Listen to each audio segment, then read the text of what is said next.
For coverage of the fallout from this shooting continues with our Jordan Burrell. She's live in Maryland Heights, outside of a church that Kirk visited a few years ago. Jordan? Yeah, good evening, Corey. 3 years ago, Charlie Kirk spoke to the congregation here at Grace Church.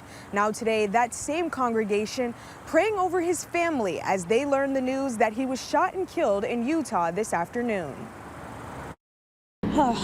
Make me cry. Kim Bell's emotions almost getting the best of her as she talks about Charlie Kirk. Bell attended the service at Grace Church in Maryland Heights that Charlie Kirk spoke at in 2022. We were thrilled to have him here, and when he came, there was quite a large crowd. I think that he made a huge impact, not just on people older like me, but on the youth. Kirk visited the church as a part of his Saving America tour back in April 2022. What we're doing here tonight, we're trying to talk about liberty, and we're going to talk about it through a strictly biblical lens, but it's the same sort of thing when a college kid shows up at one of my events. When I heard he'd been shot, I went numb. I just couldn't believe.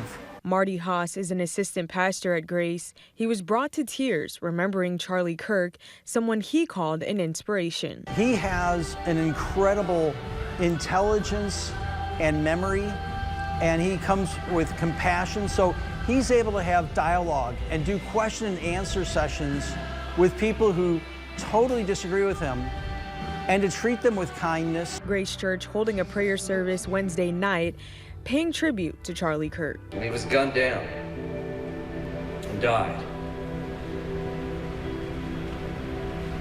So I just want to take a moment and let's just,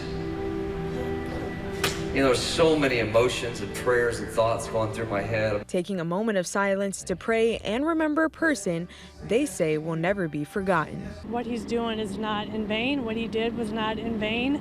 And I don't remember the exact scripture, but there's a scripture that when young people die, that there are many seeds are planted. They're not alone. They know that God is with them. And they know that the whole country is filled with people who are rallying behind them and praying for them. And he's not going to be forgotten. The church says they want to extend their condolences to Charlie Kirk's family and that they're also in their prayers tonight. In Maryland Heights, Jordan Burrell, First Alert 4. All right, Jordan, thank you.